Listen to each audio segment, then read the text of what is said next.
Mga putang inang mga party list group na dilawan na. Ito, may sasabihin ko sa inyo. Yung balita ni Coach Oli, totoo to. Duterte youths out. Gabriela party list is in. Naka-insulto to.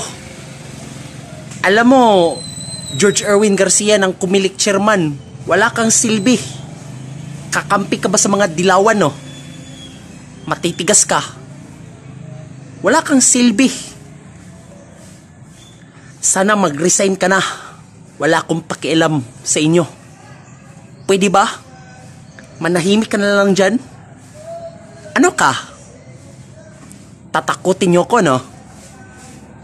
Kami mga DDS, galit kami sa inyo. Kami mga taong bayan, galit kami sa inyo. Mawala kayong silbi sa buhay ko. Kayo mga NPA na party list group, manahimik na kayo.